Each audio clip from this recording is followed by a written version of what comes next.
오늘은 요한복음서 14장 21절 이하에 있는 말씀을 통하여 그에게 나를 나타내리라 라는 주제를 가지고 은혜를 나눠보고자 합니다. 기독교는 계시의 종교입니다. 인간이 신을 찾아가는 것이 아니라 신이 인간을 찾아와 준 종교입니다. 즉 다시 말해서 계시라고 하는 말은 우리 힘으로 하나님을 알 수 없다는 거죠. 그분의 은혜가 있어야 될 줄 믿습니다. 우리가 이 교회라고 하는 공동체도 보편화가 되어 가면서 교회 내에도 분명한 흑백이 존재하는 것 같아요. 하나님을 정말 경험한 그 신앙의 은혜를 아는 자들과 그렇지 못한, 어찌 보면 모태신앙이든 그렇지 않은 신앙이든 그냥 보편적이고 일반적 종교적 논리로 교회를 다니는 사람도 있어요. 그렇다 해서 그들이 나쁘다 좋다라는 개념은 아닙니다. 그런 자들은 그 어떤 교회라는 공동체 속에서 또 생활도 그렇고 또 성경에 대한 말씀이 깊이 있게 와닿지는 않을 거예요. 그러나 하나님에 대한 그 깊이, 그 은혜를 경험한 사람들은 성경에 대한 말씀이 그 자신에게 있어서는 생명이 될 줄 믿습니다. 오늘 우리는 그 하나님에 대한 은혜에 대한 요청함이 있어야 될 줄 믿습니다. 또 그렇게 일반적이던 사람도 어느 때가 되면 하나님이 기가 막힌 은혜를 부어줄 때도 있죠. 성경은 하나님을 아는 자들과 모르는 자들에 대한 분명한 흑백이 갈라진 모습으로 나타나고 있어요. 하나님을 알았던 사람들은 때론 십자가를 지리만큼의 그 순교의 현장 속에서도 아멘을 멈추지 않죠. 그러나 어떤 사람들은 하나님을 모르는 일반화적인 논리 속에서 하나님을 생각했던 사람들은, 또 그렇게 하나님을 오해했던 유대인들은 예수님을 기꺼이 죽는 자리에 동참하기도 했습니다. 오늘 우리는 하나님을 아는 그 깊이와 넓이가 더했으면 좋겠습니다. 인간이 신을 더듬어 알아가는 것이 아니라 하나님이 당신을 우리에게 계시해 준, 그 오픈해 주신 그 은혜가 있었으면 좋겠습니다. 예수님의 그 죽으심에, 십자가 못 박혀 죽으심의 사역이 가까워 오고 있었고요. 예수님은 그 제자들을 향해서 너무나 안타까웠어요. 그 이유는 그들이 깨닫지 못했기 때문에 그래요.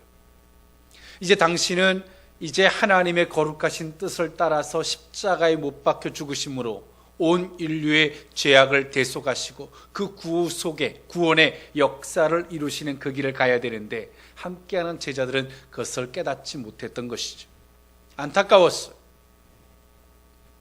그리고 예수님은 그 제자들에게 계속 시그널을 줬어요. 이제 나는 떠난다. 이제 나는 너희들이 이해할 수 없는 그 길을 가야 된다. 제자들은 당연히 불안하고 두려울 수밖에 없었죠. 내가 모든 것을 다 버리고 주님을 따랐는데 이제 주님이 떠나신다고 그러니 얼마나 두렵고 초조했겠습니까? 그럴 때 도마가 이렇게 나섭니다. 요한복음서 14장 5절에 도마가 이렇게 말합니다. 주여, 주께서 어디로 가시는지 간다고 하시는지 우리는 알 수가 없습니다. 예수님은 그 도마에게 요한복음서 14장 6절에 이런 답을 주셨어요. 내가 곧 길이요 진리요 생명이니 나로 말미암지 않고서는 아버지께로 올 자가 없느니라 라고 말씀해 주셨어요. 그 도마가 그런 질문 앞에 빌립이 옆에 있다가 예수님께 이렇게 질문 하나 더 던집니다. 주여, 우리에게 아버지를 보여주십시오. 요한복음서 14장 8절에 빌립이 말하죠. 주여, 아버지를 우리에게 보여주십시오. 그리하면 내가 족하겠습니다. 예수님은 그 빌립에게 요한복음서 14장 9절에 이런 답을 줍니다. 나를 본 자는 아버지를 보았거늘 어찌하여 아버지를 보이라 하느냐라고 빌립을 훈계하셨습니다. 그러면서 예수님은 이런 심오한 말씀을 하십니다. 요한복음서 14장 11절에 이렇게 말씀하셨어요. 내가 아버지 안에 거하고 아버지께서 내 안에 계심을 믿으라. 그렇지 못하겠거든 행하는 그 일로 말미암아 나를 믿으라 라고 예수님 말씀하셨어요. 이 과학이 발전하면 발전할수록 인간에게 악영향이 되는 게 있는데요. 독소가 되는 게 있는데, 그것이 뭐냐면 사실로 검증된 것만을 믿으려고 하는 극히 주관적, 고집적 논리가 이 세상 사람들에게 생겨나친다는 겁니다. 때론 과거로 다 검증되지 못한 수많은 것들이 있어요. 또 인간이 제한된 그 지식적 한계로 말미암아 그 과거로 검증해내고자 노력해도 그 한계성은 존재합니다. 우리는 그 과학 앞에 서지만 그 과학 앞에 겸손함도 배워야 합니다. 오늘 그 빌립이 예수님께 질문을 던졌고요. 예수님 말씀하시죠. 내가 행하는 일을 보고 믿으라 라고 말씀하셨어요. 이 말씀의 의미가 뭘까요? 예수님이 행하시는 것, 사람의 힘으로 될 수 없는 그 초자연적인 능력들, 그거를 보고 아버지를 믿으라는 거죠. 지금도 교회를 일반화적인 종교화를 만들려고 하는 수많은 노력들이 있습니다. 모든 사람들이 객관적으로 이해할 수 있는 그 교회가 되기를 원하는 거예요. 이해할 수 있습니다. 공감할 수 있어요. 그러나 그것이 진리가 될 수는 없습니다. 여러분 어떻게 생각하십니까? 성경은 태초에 하나님이 천지를 창조하시니라. 창세기 1장 1절에서부터 출발하고 있어요. 이 세상의 우주 만물은 우연히 존재하지 않습니다. 만드신 분이 한 분이시고 아버지가 한 분이, 저에게도 아버지가 한 분이십니다. 그런데요, 많은 사람들이 야, 아버지가 둘이야, 아버지가 셋이야, 그걸 같이 인정하고 같이 지금 친구처럼 서로 화목하게 지내, 이 사회라는 공동체를 유지하면서 그 보편화시켜서 하는 이야기들이죠. 충분히 그들의 입장에서 보면 이해할 수 있는 영역이에요. 그러나 그렇게 말한다 그래서 제 아버지가 둘이 되고 셋이 될 수 있겠습니까? 이 모든 우주 만물이 우연이 될 수 있겠습니까? 그럴 수는 없는 거예요. 그래서 어찌 보면 기독교는 하나님을 알기 전까지는, 이 기독교는 굉장히 독선적이고 극히 주관적이에요. 그리고 극히 극단적이에요. 그런데 하나님을 만나고 나면, 정말 그 은혜를 경험하고 나면 그 기독교는 당연한 진리가 되는 것입니다. 그래서 우리는 이런 고민을 해야 돼요. 하나님, 정말 당신이 계시다면 나를 만나주시기를 원합니다. 그 은혜에 대한 사모함이 있어야 돼요. 오늘 그 은혜가 우리 모두에게 있기를 원합니다. 오늘 빌립도, 도마도 마찬가지죠.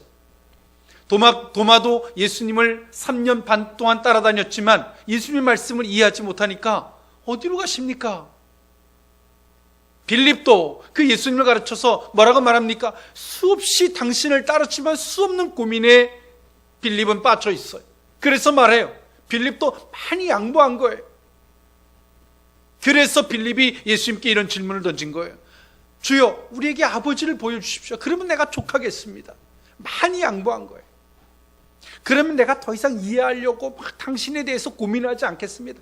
아주 클리어하게 당신을 인정하겠습니다. 받아들이겠습니다. 라는 이야기죠. 근데 예수님 말씀하세요. 내가 행하는 것, 도대체 너희들에게 얼마나 많은 걸 보여줘야 되겠느냐. 그러나 그래도 못 믿겠거든. 내가 행하는 일을 보고 믿어라. 과거로도 검증할 수 없는 그 이상의 것을 행하는 그 당신을 보고 그러면 믿으라는 거죠. 그 믿음의 영역이에요. 오늘 예수님은 그 말씀의 끝에 오늘 본문이 하신 말씀이에요. 내가 그들에게 나타나리라. 나타낼 것이다. 어떤 자들에게 나타낼 것이냐. 어찌 보면 어떤 사람들은 이 세상의 모든 것들을 버리고 순교의, 선교의 현장으로 갑니다. 생명의 위협을 겪고 때론 먹을 것이 없는 그 기근의 현장으로 예수님 한 분 때문에 가는 사람이 있는가 하면, 어떤 사람은 예수님과 이 세상의 두 가지의 갈림길 앞에서 수없이 고민하는 사람도 있어요. 이 사람과 그 사람의 차이가 뭘까요? 똑같은 예수지만 아느냐와 모르느냐의 차이고 믿느냐 믿지 못하느냐의 차이입니다. 그러나 성경은 우리에게 반드시 얘기해 주고 있습니다. 사후는 죽으면 끝이 아니라는 거죠. 그 사후에는 천국이 있는 줄 믿습니다. 우리는 심판대 앞에 넌 크리스찬이든 믿는 사람이든 아니든 간에 무조건 심판대 앞에 섭니다. 그리고 그 예수님 때문에 우리는 사함을 받는 거예요. 우리 속에 보다 더 명확한 신앙이 있기를 원합니다. 예수님은 그 제자들에게 그러면 누구에게 나타내고 누구에게 나타나지 않느냐? 왜? 나타내 주는 사람은 믿음이 될 것이고 나타내 주지 않는 사람에게는 믿음이 되지 못할 텐데 수 없는 고민에 빠졌겠죠. 예수님은 그들에게 말씀하셨어요. 내가 그들에게 나타낼 것이다. 그들이 누군지 오늘 이 본문을 통해서 살펴보고자 합니다. 첫 번째로는 제자들입니다. 요한복음서 14장 16절에서부터 19절에 있는 말씀인데요, 내가 아버지께 구하겠으니 그가 또 다른 보혜사를 너희에게 주사 영원토록 너희와 함께 있게 하리니 그는 진리의 영이라 세상은 능히 그를 받지 못하나니 이는 그를 보지도 못하고 알지도 못함이라. 그러나 너희는 그를 아나니 그는 너희와 함께 거하시며 또 너희 속에 계시겠습니다. 내가 너희를 고아와 같이 버려두지 아니하고 너희에게로 오리라. 19절, 조금 있으면 세상은 다시 나를 보지 못할 것이로되 너희는 나를 보리니 이는 내가 살아있고 너희도 살아있겠음이라 라고 예수님 말씀하셨어요. 예수님은 어떤 자들에게 나를 나타낼 것이냐. 이 제자들은 예수님이 떠나신다 그러니까 수 없는 고민에 빠졌죠. 그런데 예수님은 정말 그들의 눈높이에서 이해하고 공감할 수 있는 멘트를 쓰셨어요. 너희를 고아와 같이 버려두지 않겠다는 거죠. 이때 당시에 고아들은 직업은 단 하나로 전락할 수밖에 없었는데 그것이 뭐냐면 어느 집의 노예가 되거나 거지가 될 수밖에 없었어요. 그런데 오늘 예수님은 그들이 일상의 삶 속에서 충분히 이해할 수 있고 납득할 수 있는 용어를 사용하시면서 그 제자들에게 말씀하셨어요. 내가 너희를 고아와 같이 내버려 두지 않겠다. 내가 너희를 다시 오겠다. 무엇으로 오시냐면 보혜사 성령으로 그들에게 오시는 거죠. 그런데 오늘 예수님은 제자들에게 왜 오세요? 나를 나타내시려고. 할렐루야. 아버지가 누군지. 여러분 교회 다니면서 가장 고통스러운 게 누군지 아세요? 하나님이 안 믿어지는데, 예수가 안 믿어지는데, 가족의 누구 때문에 교회를 어쩔 수 없이 나가야 되는 사람, 그건 고통스러운 거예요. 그런데 마지못해 교회 가는 거 괴로운 거죠. 그거는 아주 간단해요. 나를 고집 피우고 교회를 나가지 않던, 아니면 하나님 당신이 정말 계시다면 나를 만나 주십시오. 그 하나님과 단판을 짓는 거예요. 오늘 이것이 없으면 그 교회 다니는 자체가 곤욕일 수밖에 없어요. 집에서도 마찬가지예요. 때론 가족이지만 어떤 사람은 믿음이 돼 있고 어떤 사람은 믿음이 없어요.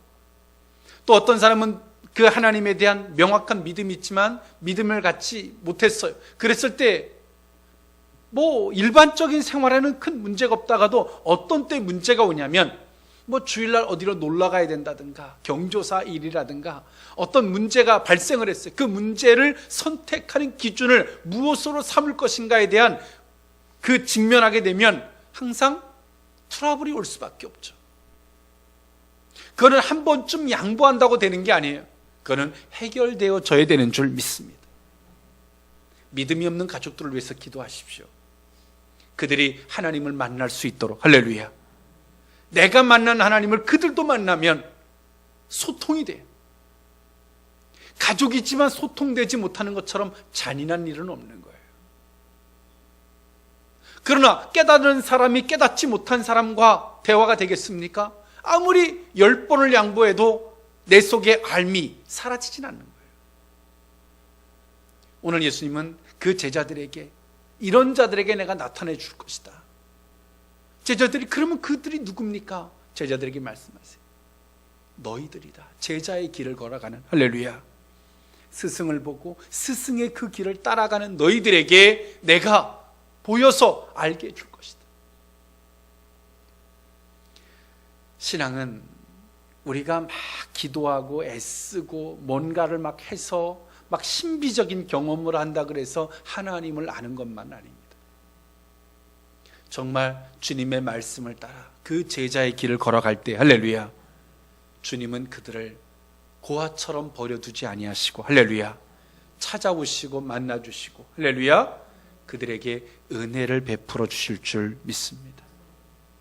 오늘 이 세상의 삶은 제자의 삶을 살아가는 거예요. 모든 사람이 같아요. 나는 제자의 길을 걷지 않아요. 거짓말입니다. 이 세상에 누군가가 세워놓은 그 길을 걸어가는 것도 그런 사람의 제자의 길을 걷는 거예요. 여러분, 어떤 제자의 길을 걷기를 원하십니까? 스승이, 우리의 롤 모델이 주님일 수 있기를 원합니다. 그분을 따라가면 그 안에는 생명이 있는 줄 믿습니다.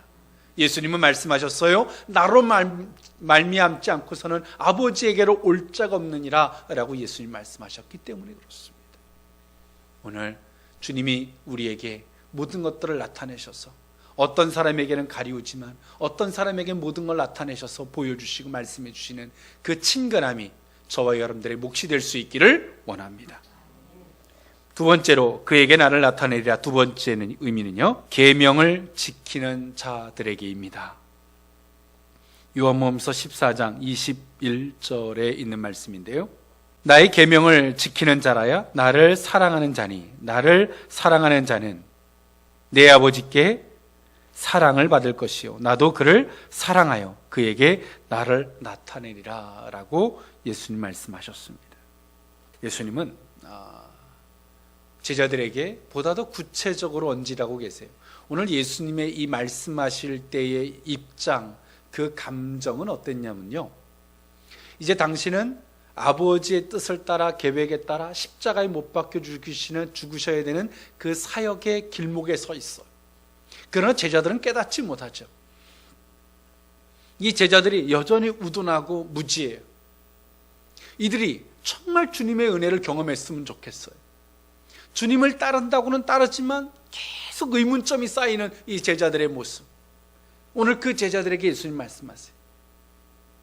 나의 계명을 지켜라. 할렐루야. 내가 말했던 것을 지켜라는 거죠. 응? 나의 말했던 것을 지켜라. 그러면 그들이 누구예요? 그들이 곧 나를 사랑하는 자예요. 그들에게 주님은 당신을 나타내 보여줄 것이라는 거죠. 오늘 우리가 전혀 알지 못하던 삶을 살다가 내가 노력한 것도 아닌데 어느 날 망치로 한 대 딱 맞은 것처럼 딱 깨달아질 때가 있어요. 아, 이거구나. 아, 이거였어. 뭐 유레카일 줄은 모르겠지만 뭔가 깨달아짐이 있을 때가 있어요. 아, 이거구나. 성경은 우리가 많은 지식을 습득해서 삶의 영역을 많이 생긴다 그래서 우리가 주님에 대한 믿음이 생기는 건 아니에요. 성경의 66권을 딸딸 내가 외운다 그래서 그것이 내게 믿음이 되고 생명이 되는 건 아니에요. 아브라함이 어땠더라, 모세가 어땠더라, 이것이 중요한 게 아니에요. 그것이 내게 믿음이 되어야 할 줄 믿습니다. 그것이 내게 깨달음이 되어야 돼요. 단 한 절을 봐도 그 깨달음이 없다면, 성경에 대한 무수한 지식은 있는데 그 성경에 대한 깨달음이 없다면 그는 하나님과는 상관이 없는 자예요. 성경은 우리에게 많은 지식을 얻으라라고 얘기하지 않아요. 믿음과 생명이 되기를 주님은 원하시는 줄 믿습니다.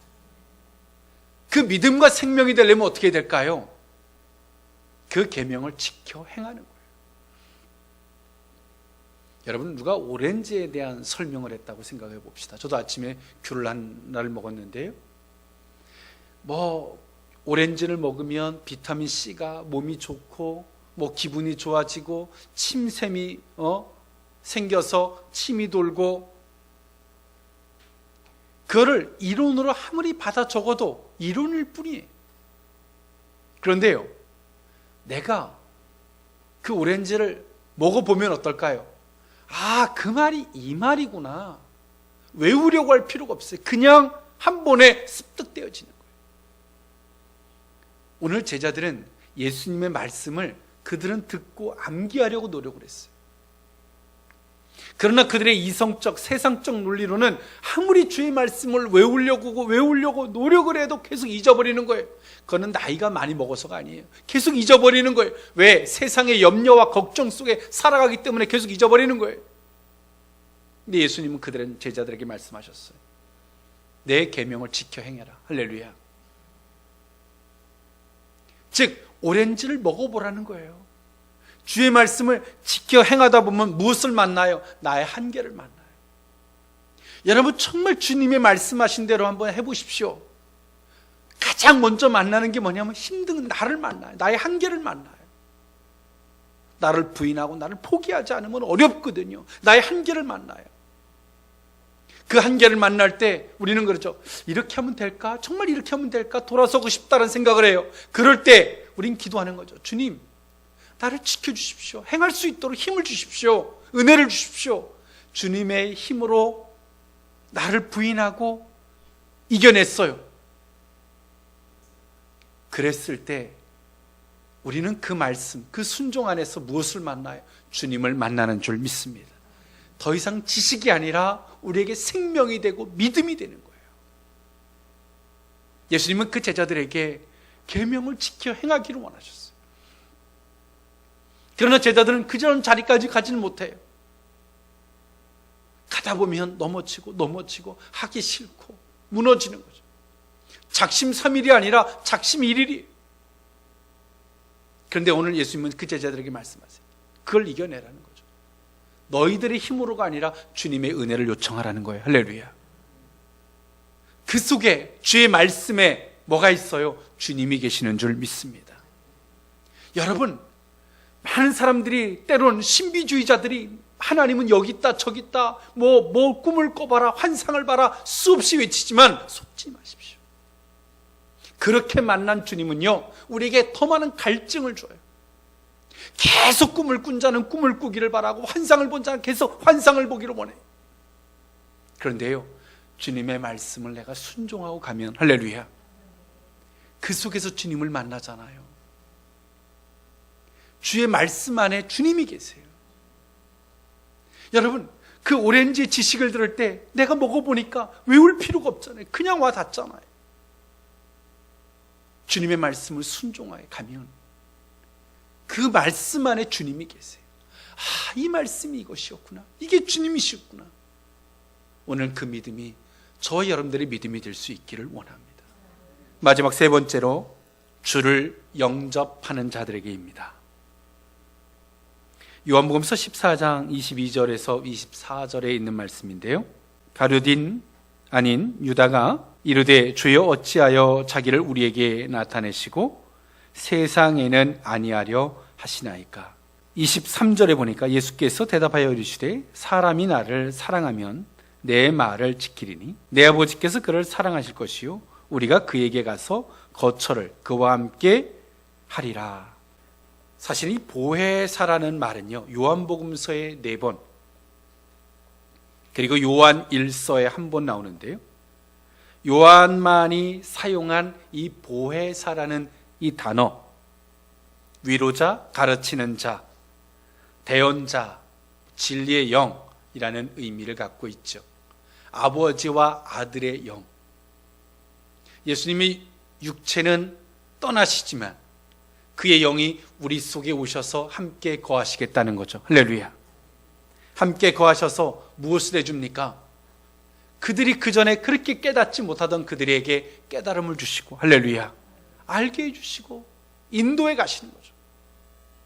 여러분 어렸을 때 우리가 주님에 대한 말씀을 받아들이는 것은 아무 고민 없이 받아들여요. 왜? 아직까지 그들에게는 기준이 없기 때문에 쉽게 받아들여요. 그러나 어느 정도 나이를 먹으면 그냥 못 받아들여요. 왜 못 받아들일까요? 이미 자기 생각이 있어요. 못 받아들여요. 그거를 받아들이려면 둘 중에 하나예요. 내가 깨달음이 있어서 받아들이든 아니면 정말 내 자신을 부인하고 받아들이든 둘 중에 하나예요. 못 받아들이는 거예요. 오늘 우리는 무엇을 해야 될까요? 여러분, 주의 말씀을 한번 받아들여 보십시오. 할렐루야. 나의 뜻하고는 조금 안 맞아도, 내가 이해를 하지 못해도 받아들여 보십시오. 그 말씀이 우리의 잘못된 기준을 정립시켜 줄 것이고요. 할렐루야. 그 말씀이 우리 속에 보혜사 성령으로 오셔서 친히 우리에게 스승이 되어주시고 주인이 되어주시고 우리에게 목자가 되어주셔서 어느 길로 가야 할지를, 또 푸른 초장 맑은 시냇물가로 인도하시는 이 기가 막힌 은혜가 우리 모두에게 있게 될 줄 믿습니다. 말씀을 정리할까 합니다. 주님은 누구에게 나타내 주실까요? 주님을 아는 자들에게는 이런 은혜가 있는데 누구에게? 오늘 그 믿음을 소유한 우리였으면 좋겠습니다. 제자의 길을 걸어가는, 주의 계명을 지키는, 주의 말씀을 기꺼이 가슴을 열고 겸손의 그릇으로 영접할 줄 아는 그 주역이 저와 여러분들의 모습이 될 수 있기를 원합니다. 우리가 걸어가는 길이 수고하고 무거운 짐진 길이 아니라 은혜와 영광, 그 역사의 길일 수 있기를 원합니다. 기도합니다. 사랑의 하나님, 그에게 나를 나타내리라 라고 말씀하셨던 주님을 기억합니다. 주님, 지금도 많은 교회가 있고 많은 크리스천들이 있지만 주님을 만난 자와 주님을 만나지 못한 자, 주님을 아는 자와 주님을 알지 못하는 자가 명백히 갈려져 있습니다. 그 속에서 하나님, 불신의 요소를 가지고 모든 것들을 바라보고 교회가 분열되어지고 교회 내에 싸움이 일고 서로 상처 주고 상처받는 이 시대에 안타까움이 존재하고 있습니다.